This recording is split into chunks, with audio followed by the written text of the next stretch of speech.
Bonsoir, bonsoir, bonjour. C'est Congo News 24. Bande Konanga, comme toujours avant de commencer notre émission, nous disons merci à Dieu. Nous disons merci à nos chers abonnés et téléspectateurs qui nous suivent partout dans le monde et en RDC.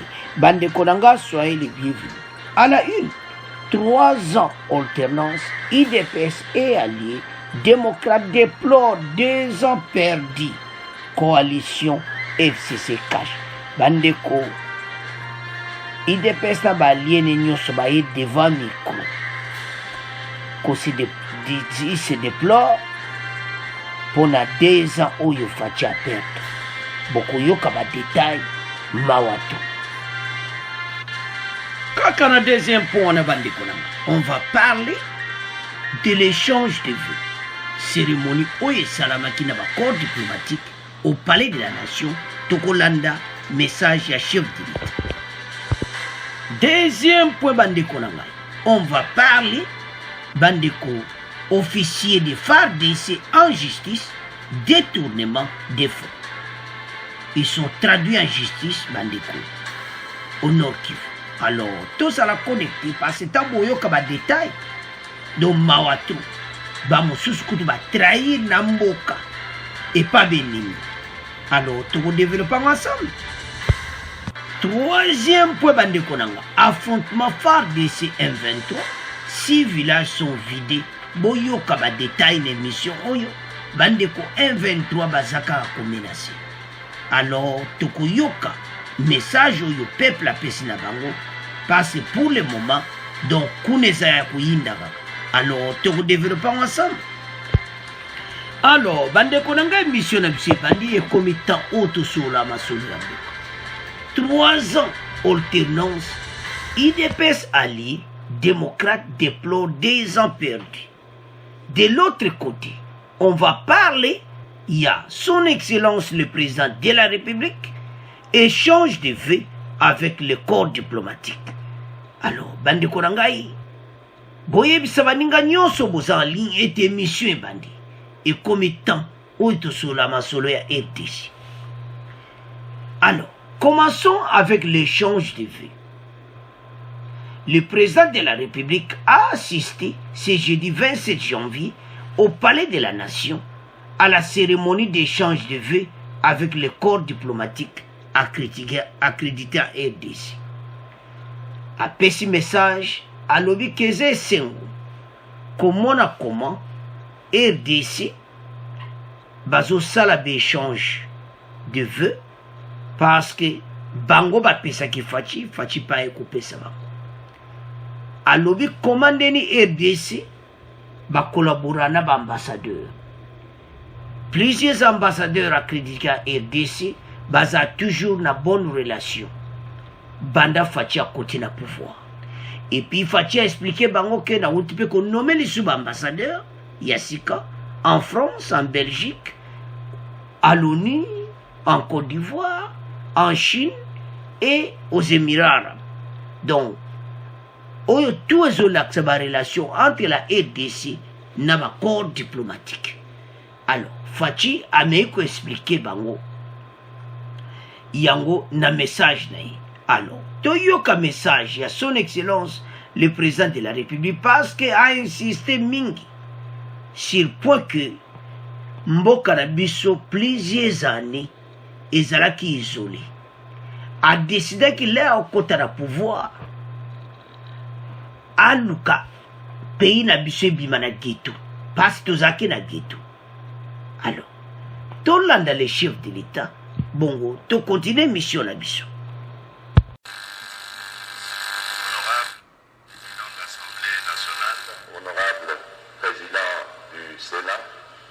Monsieur le Premier ministre, Monsieur le Président du Conseil supérieur de la magistrature, Monsieur le Président du Conseil économique et social, Excellence, Monsieur le Doyen du corps diplomatique, Leurs Excellences, Mesdames et Messieurs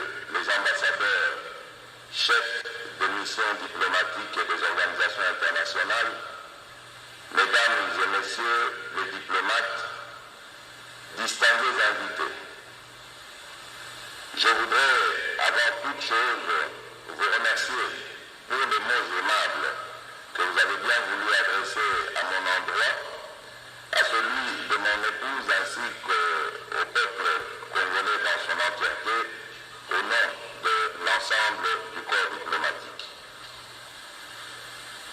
Permettez-moi à mon tour, mesdames et messieurs les ambassadeurs, chefs de mission diplomatique, de vous demander de bien vouloir transmettre aux hautes autorités que vous représentez dans notre pays les vœux les meilleurs pour l'année nouvelle.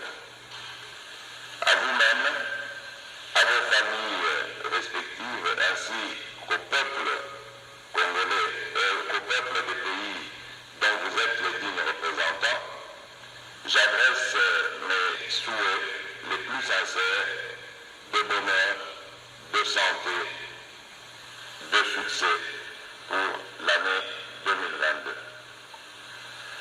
Monsieur le doyen du corps diplomatique, mesdames et messieurs, une fois de plus, il me fait l'insigne honneur de répondre aux exigences de la tradition diplomatique au travers de cette cérémonie d'échange de vœux, moment solennel qui témoigne de la considération et de la consolidation des relations sincères et normalisées entre partenaires internationaux. Depuis mon accession à la magistrature suprême, j'ai fait du retour de la République démocratique du Congo sur la scène internationale l'une de mes priorités, avec un objectif clair, celui d'ouvrir mon pays au monde et de briser son isolement diplomatique. À ce jour, je peux me réjouir d'affirmer que la réintégration de mon pays dans le concert des nations est devenue une réalité. En effet, il s'observe un engouement qui se définit par le nombre croissant de pays qui ont pu, au cours de ces 3 dernières années, accréditer des ambassadeurs pour la République démocratique du Congo, comme en témoignent encore tout récemment les demandes d'agrément formulées auprès de nos services, ainsi que la tenue des cérémonies de présentation de lettres de créance, tandis que d'autres pays n'ayant que des ambassadeurs non résidents expriment le vœu d'ouvrir une représentation diplomatique dans notre capitale. En réaction à cet intérêt marqué de la communauté internationale à notre égard, la République démocratique du Congo a accrédité plusieurs ambassadeurs et chefs de mission dans différents pays, preuve de sa vocation universelle et de son souci de jouer un rôle fondamental tenant compte de sa position géostratégique au cœur du continent africain, berceau de l'humanité.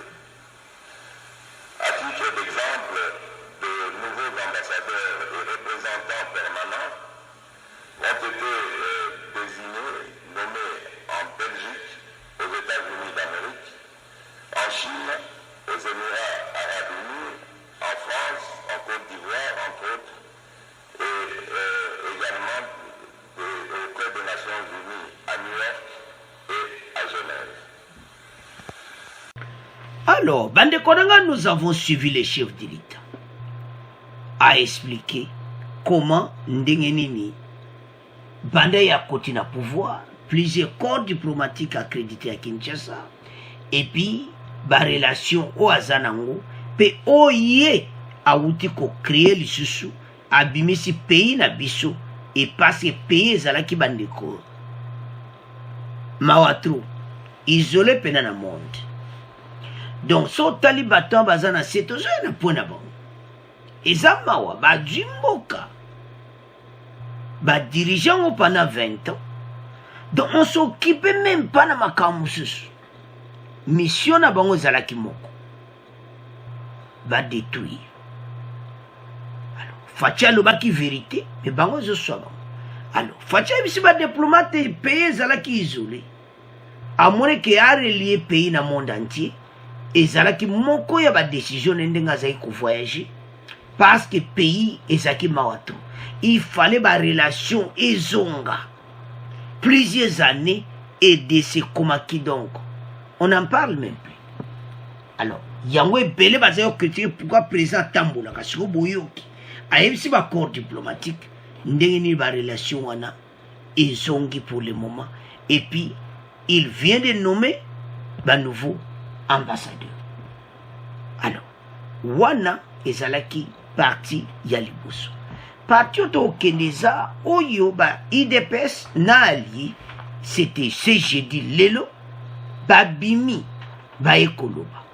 Les sénateurs membres du groupe politique IDPS Tshisekedi et alliés, ainsi que les démocrates, se sont réunis ce jeudi 27 janvier pour notamment analyser la situation du pays, au regard d'une part de l'actualité politique, de l'un et de l'autre, des 3 années déjà accomplies par Félix Tshisekedi au sommet de l'État congolais.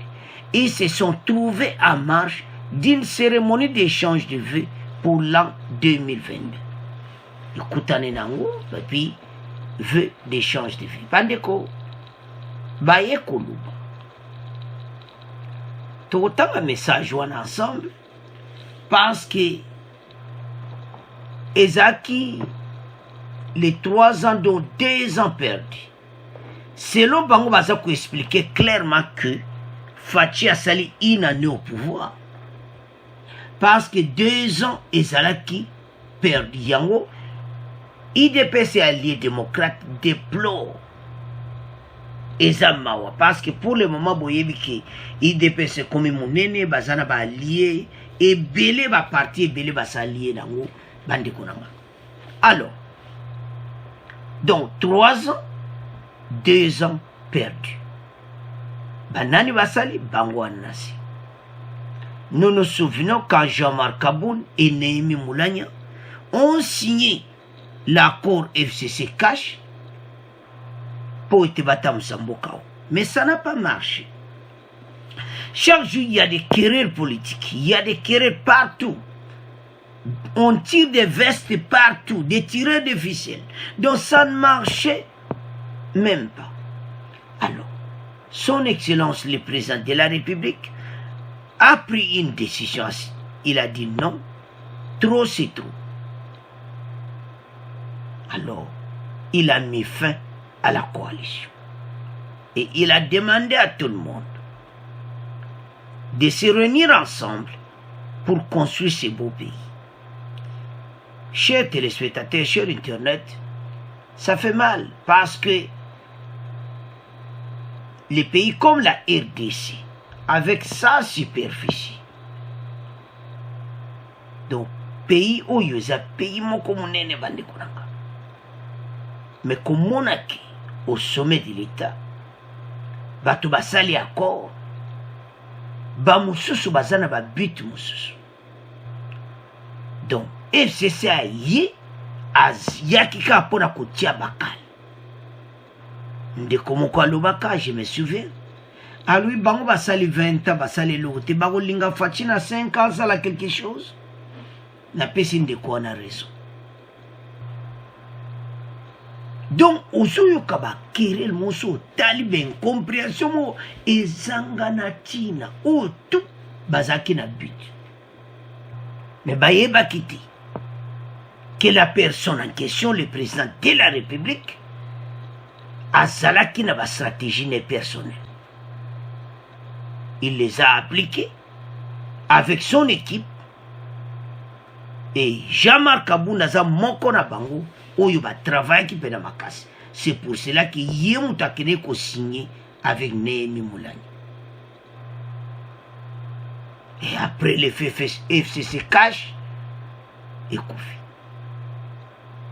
S'agissait de 3 ans de Félix Tshisekedi à la magistrature suprême, les élus de ces groupes politiques notent qu'en dépit de quelques difficultés de parcours, la vision imprimée par Félix Tshisekedi n'a cessé de produire ses effets, touchant à la fois l'édification d'un état de droit au processus de la lutte contre la corruption et le détournement des deniers publics,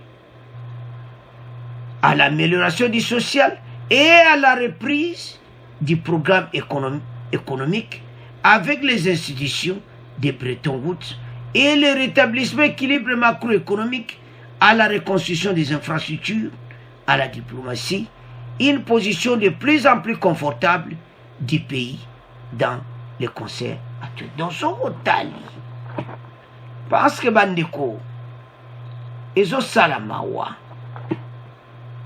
pays oyo, eza pays tokoza na position tozati. Donc, makambo moko a bien te salamaki. Parlons un peu de makambo wana. Oyo ba alia IDPS balobi. Que fatia un état de droit avec lutte contre la corruption. Bon, il a une émission passée, la RDC a 169e 680. Donc, si ma RDC a 11 pays. Donc, Bissau parmi les pays les plus corrompus du monde. Fatia bani ko lutter contre la corruption. Le kola bazaki na alliance bango ba sepela kiti. Et effectivement, biso to benda likonda. Tout ça l'association na yo kanga biso. Donc tout le monde disait déjà en avance que ekosimbati. Déjà ma message à ma BP samaki déjà y a ma B mais ba vérité. Tout le monde en parlait. Aucune opposition. Ah, basangana bango. Ah, alliance est inventé. Pas c'est ce que dit Kabila, azana position musuzu, Tshisekedi azana position musuzu. Alors, ndenge bango batambola ki pendant 20 ans. Baya ko sangsa ona fachi donc elinge pesa on kamobulu. Alors, IDPS lelo baye ko ganga. Président a besoin à perdre 2 ans et au filet. Yango bazo regretter. Ils ont regretté donc totalement na oyo nyonso bandeko. Alors, ce que tali makambo yo, on comprendre que bamoni que Fachi, en tout cas congolais, a compté 3 ans. C'est impossible. Donc, parce que 2 ans, on est un cas de querelle. Il y a un besoin qui bat le bilan. Fachi, mais bilan comment? Hein? Bilan comment? Et que ça la mandengeni. Tu vois? Alors, Fachi a mis une décision. Il faut réorganiser la gestion politique du pays. Nous sommes face à un danger terrible. Le président Bosso a plutôt tendance à s'allier à la présidence de la République et à suivre les instructions qui viennent de la présidente de la République pour Makambu et Kenenandega Malam sur le travail des députés nationaux. Donc Makambu et Kenenandega. Vous savez? Alors, il n'y a pas et ce sala kitoko. Baza ensemble. Alors, sikoyo makambu oyo salama pour le moment. Ezala ngoka inane. Bongo siko soki bango batiaki bakalti. Fachanga ke musika.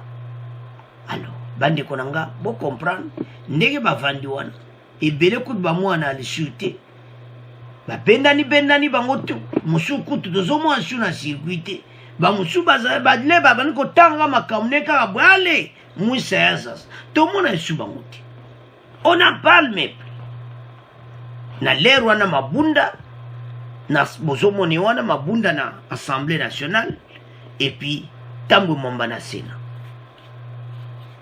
Mais si tu as bango li société, bon comprendre et tani ne batika ki kuna onini ndeni batika kimbo. Tambu momba tangu ba tia koti al membongo ezate akiolele pas président. D'une manière d'une autre, ba yaya ba bendani ba kombe questions. Alors, tu comprendre que Fachi asalika ka inani. De 2 ans tu peux si IDPS et allié raison et ça qui peine perdu. Alors, toko tika premier point na bino toko moke na deuxième point. Alors bande konanga toko na deuxième point na biso officier de FARDC en justice détournement de fonds bolanda bande. Au Nord Kivu, 8 officiers militaires traduits en justice pour présumé détournement des deniers publics. Boko yoka oyo basalaki. Tambo yoka ba détail et ko sala biso nyonso passe pe mawato. Et puis to ko tiela bino extrait parce que mais comment mboka na biso RDC. Avançons. 8 officiers des forces armées de la RDC de la 34e région militaire comparaissent depuis mercredi 26 janvier devant la cour militaire de Goma, au Nord Kivu. Les ministères publics les poursuivent pour des faits graves. Les uns sont inculpés par les parquets militaires pour des faits de détournement des deniers publics et tentative de corruption à la délégation de l'inspection de FARDC. Bamususu bakangaki bango balinga ba coopérer na inspecteur à FARDC. Alors bo wana bakangaki bango do balo wana ne ba telemi de eza groupe d'abou.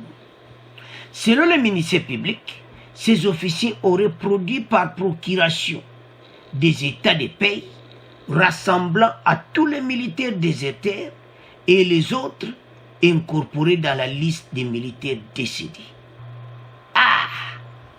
Et à Mawa. Donc, vous comprendre que par procuration des états de paye rassemblant tous les militaires déserteurs et les aurait incorporés dans la liste des militaires décédés. Donc, bon, on a déserteur, va incorporer un militaire décédé.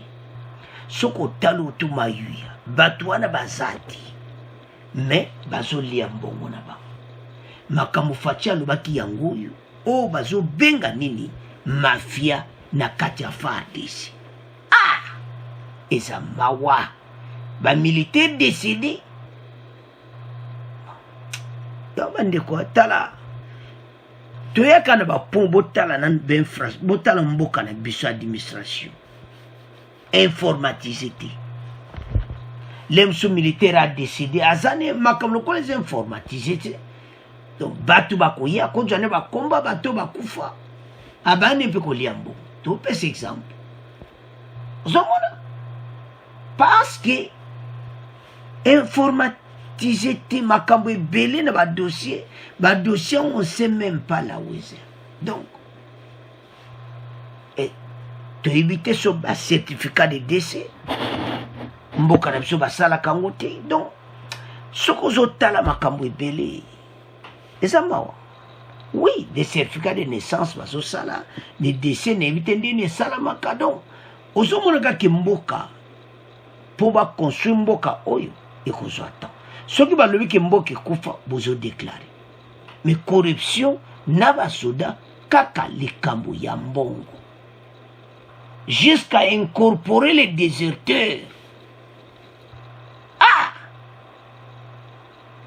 Ça mawa dans la liste des militaires décédés. Cette transaction qui a englouti plusieurs milliers de francs congolais s'est effectuée en 2 épisodes. C'est le l'acte d'accusation. Le lieutenant-colonel Jeringo Ejeri, qui comparaît dans la première cause de détournement, est aussi inculpé avec le capitaine Bienfait Alimasi et Lassi Kaba dans une autre affaire de tentative de corruption de la délégation de l'inspection générale de FARDC. Zomona bateau baye ko sala inspection pour na bateau yu bazo détourner mbongo bango ba corrompre bango botale pa mboki uti. Mais quand même ils a un pas pour motaliga détourner parce que l'air a calé les qui na okaka pour pesi ngana zui masole kufi changement toujours lukande yango. Alors avant de continuer mission tolanda extrait oyo bon to continuer mission na biso parce que eza mawa makamba détournement oyo.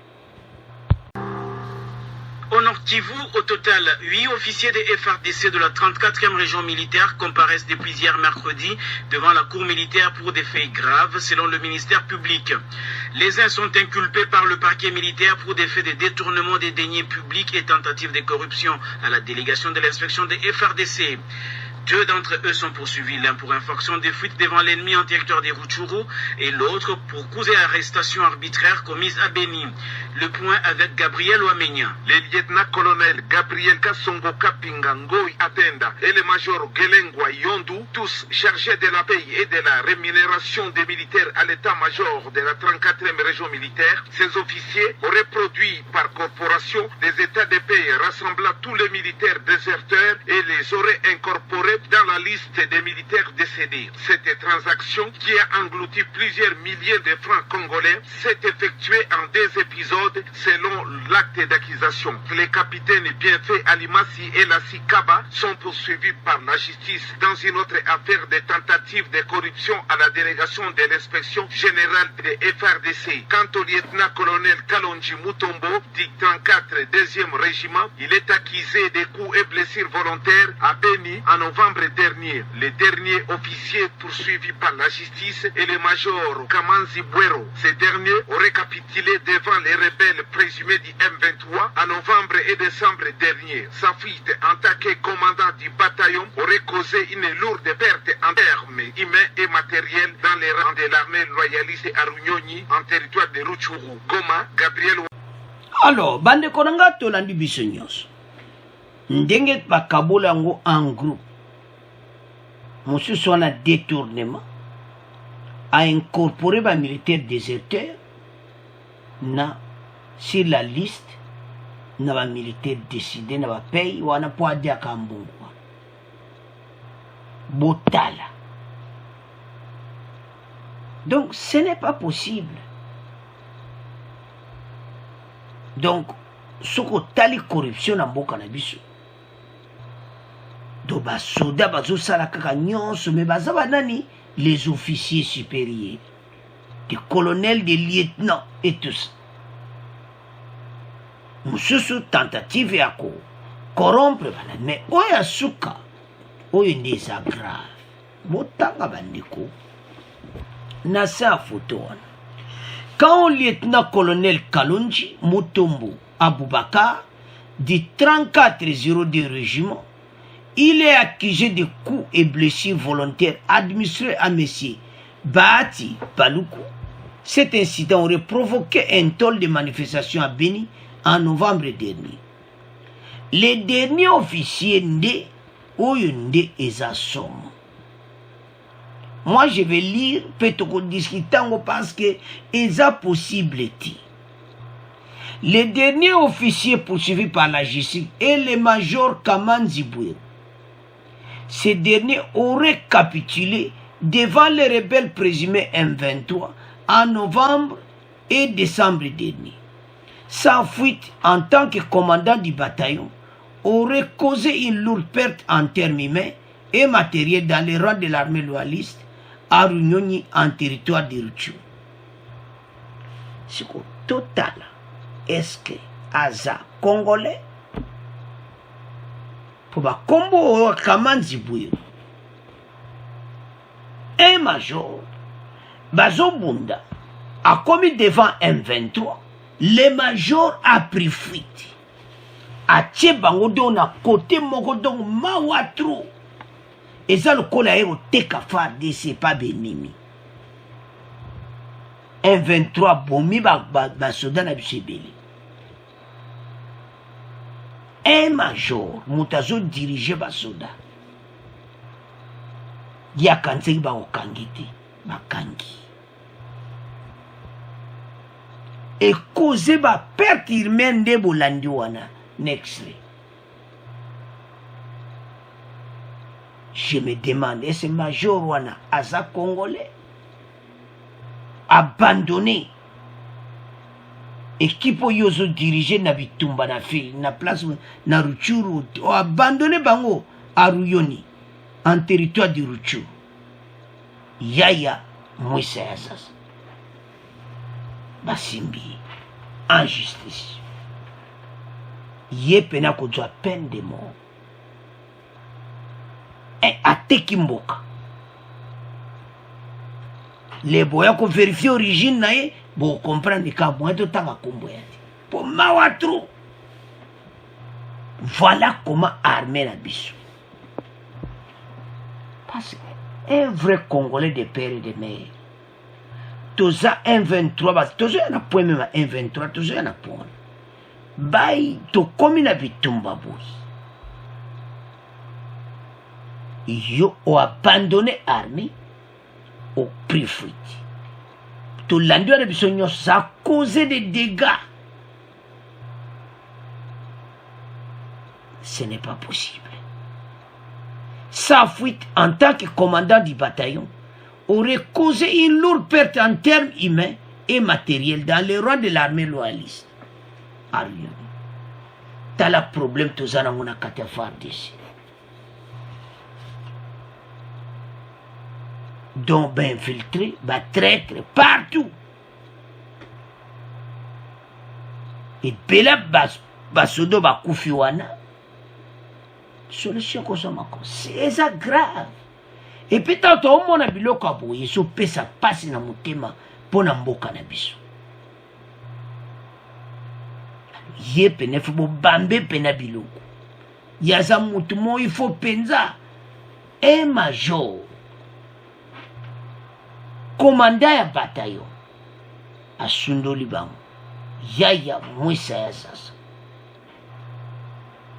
Basimbi. M23 na bazana frontière ya Rwanda na RDC. Ni toujours na po. Alors, sikoyo botala mboka ndengeza. Soki fatia le bike o mboka en tout cas mawatu et belé bazo pouvoir à kalabazo moi qui va condamner bango. Mais ils ont causé tout ceci. Comment yotia un colonel, un major mopaya? Oyo alingi n'écoute mboko yote. So bazaki batumo basa tozana ba makamba le passé ma bêti. Et ça problème te. Aza la colonel, aza la major. Mais bango batie la biso batu belé kuna. Ce ne sont pas des Congolais. Bandeko, quand on fait l'émission, il faut tout l'andaka ba détail de près. Et moko bandela extrait oyo. Oyo que ça lo passe. Comment un major commande atiki bango à bongo? Donc les gens le cola ba ayo tiki la bango na maboko munguna. Et causer ba dégâts au sakana ngoti. Mais il y a du foot. Il y a quand il y a simbi. Botala. Ok, ko boma batu. Ndeto ba affaire de ça zawana. Ba jeune wano ba bundakan bandeko bazana volonté. Mais ba officier ba dirigeant ka bango de les problèmes. Ya armée na biso. Te corrompu.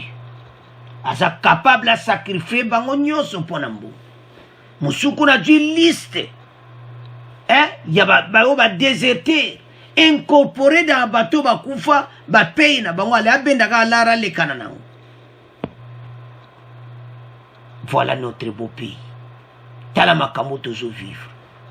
Mais tout comme kalate bende le quoi te faire d'ici. Tout ça ka simana bino. Ba traître au bazana kati bango mongo bako pakata mukolo dernier coup de sifflet ko beta bako za suna tanti ya okatsa frontière metoza. Alors mawatro c'est à ce point de clôturer deuxième point to komoke na troisième point.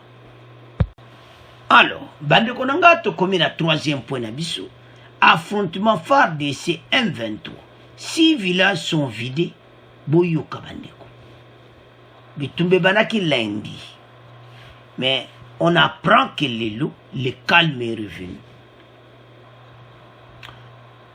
Au moins 6 villages sont vidés de leurs habitants suite aux affrontements qui opposent les FARDC aux combattants M23 depuis 3 jours dans le groupement de Rugari et Kisagari, territoire de Rutshuru.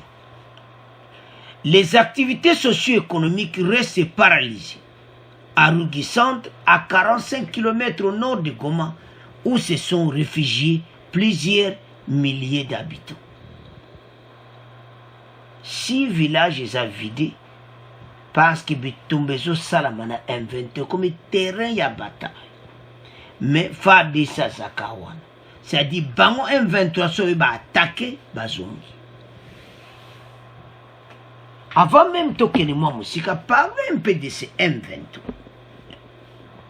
Le mouvement de ces marches, le 23 mars. Bango, na l'air wana basalaka ba alliance na mona gouvernement et salaki 20. Et on apprend qu'il y a d'autres qui étaient là, baza mena na Katia Fardis. Na pote Outolanda wana, ce major là, ont abandonné Fardis devant M23. Botala Bango wana li baza. Tala à droite, tala à gauche. Vous coupez sa réponse. Biso bande kona bisote. Soto lobby to solo. Batu bazogo ya, te baïpe côté baza frontière yango. Ruchuru c'est entre le Rwanda et la RDC. Mais Bango bayaka kuya. Bautaka wapi. Botala. Oh bon voisinage, ma voisin tout ça là-bas. Bazaka na ngambo wana. Baeba katisi. Ah. Tala bande kona biso bangwana na gauche. Oh comprendre que oazande kona ngai. Ya ona fa desi bozai komona te. Alors société civile a un cri d'alarme. Nous lançons un cri d'alarme. Nous invitons surtout le chef de l'État, qui est commandant suprême, et le chef d'état-major général de venir au Nord Kivu, parce que ce n'est pas la première incursion des éléments de M23, voire Force rwandaise de défense, RDF. Vous avez vu? Oh M23. Na force rwandaise de défense RDFP basalaka incursion na RDC. Ils entrent souvent chez nous comme ils veulent parce que nos frontières ne sont pas vraiment sécurisées. Raison pour laquelle on invite les chefs de l'État à augmenter les effectifs militaires. Raison pour laquelle on invite les chefs de l'État à augmenter ses effectifs militaires le long de la frontière entre le Rwanda et la RDC, pour que nous puissions nous rassurer que notre intégrité territoriale soit vraiment protégée. Baeba koti babimi. Baeba koti bakei. Mais biso peto badakolo bagaka. Message il faut king. Message yokana. Chef de l'État, message yango. Que batoyo bakum ko ya place à théâtre. Entre-temps, pertes humaines bato bazokufa. To perdre na un colonel congolais. Zomona. Alors, Tolanda nanu extrait oyo. Bon, on continue mission là. Kivu, situation relativement calme ce jeudi à Rougari et Niesisi. C'est dans les groupements Rougari et Kisigari en territoire de Rutshuru. Les deux villages étaient depuis lundi dernier le théâtre d'attaques et d'affrontements entre l'armée et les rebelles présumés du M23, causant ainsi la fuite des centaines de ménages. Le gouverneur de province s'est rendu hier sur le terrain à Rougari pour s'enquérir de la situation.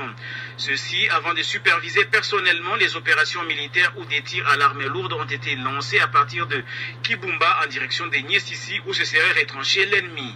Denise Lukeso. À Niessisi, groupement de Kisigari, le chef de groupement affirme que la situation est relativement calme ce jeudi. Pas de tirs entendus depuis le matin. Selon lui, ce qui a permis aux jeunes du milieu d'extraire tôt le matin le corps de l'officier tombé sur le champ d'honneur depuis lundi dernier et qu'ils ont acheminé au camp de Rumangabo pour des dispositions militaires. Le Mwami Justin Komayombi salue ce geste patriotique et courageux de sa population. C'est là après une tentative hier sans succès. Il déplore cependant le fait que quelques jeunes aient essuyé des tirs de l'ennemi quand ils tentaient de récupérer ses corps. Il souligne que plusieurs villages de son entité restent fantômes. À Rougari Centre, le chef de groupement voisin témoigne également d'un calme précaire et situation imprévisible. Le trafic routier est normal, les écoles ont réouvert. Le gouverneur de province est arrivé hier à Rougari où il s'est entretenu avec le commandant secteur et d'autres officiers militaires. Lundi dernier, les rebelles présumés M23 ont attaqué le village de Niessisi, attaque qui aurait fait d'importantes pertes et des blessés du côté de l'armée, mais également agité des centaines de ménages sur le chemin d'exil. Depuis Kiwanja, Denis Lukeso, Radio. Alors, bande konanga tolandi biso nyonso wana. Na population, bazo sala nyonso ba jeune na biso, bana na mboka, bazo sala ba récupérer même corps ya officier wana. En temps il y a des tirs. Mais ba sali nyonso ba courage ba récupérer nzota mutu ba kenango. Ba Dieu pembe ya mutu. Osomona ba récupérer corps wana. Donc sozo tala le calme est revenu parce que phare d'ici à 6 places, mais bazo 5 effectifs et Pakistan. Il y a un message au société civile, pas chef de l'État. Et te babaksa nombre na frontière na biso na Rwanda. Ndeto tiana botanga bandeko. Tant to yaka na benfo po Congola yeba. Effort nini gouvernement en place bazo sala. Il faut te féliciter bango.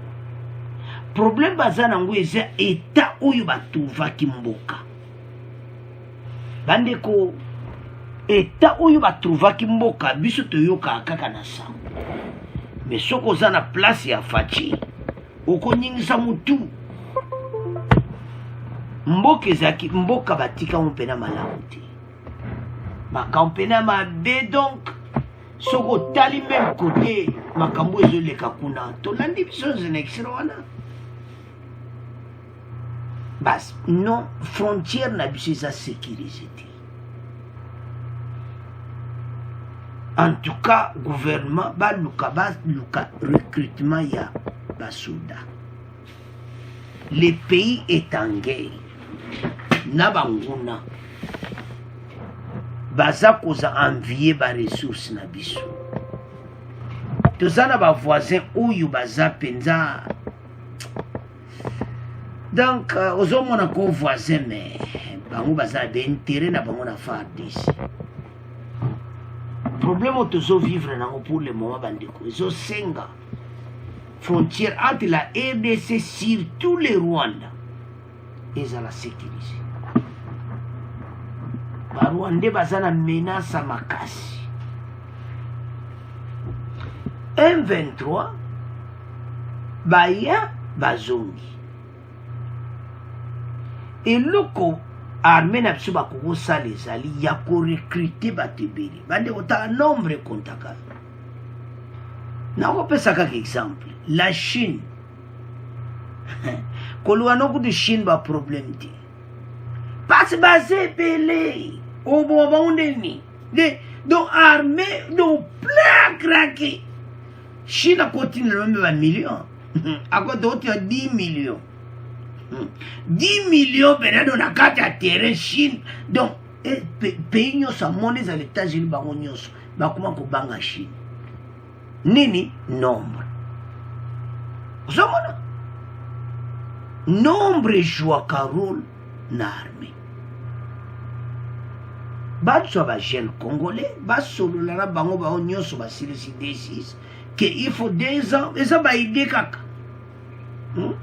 Va changer même le système là.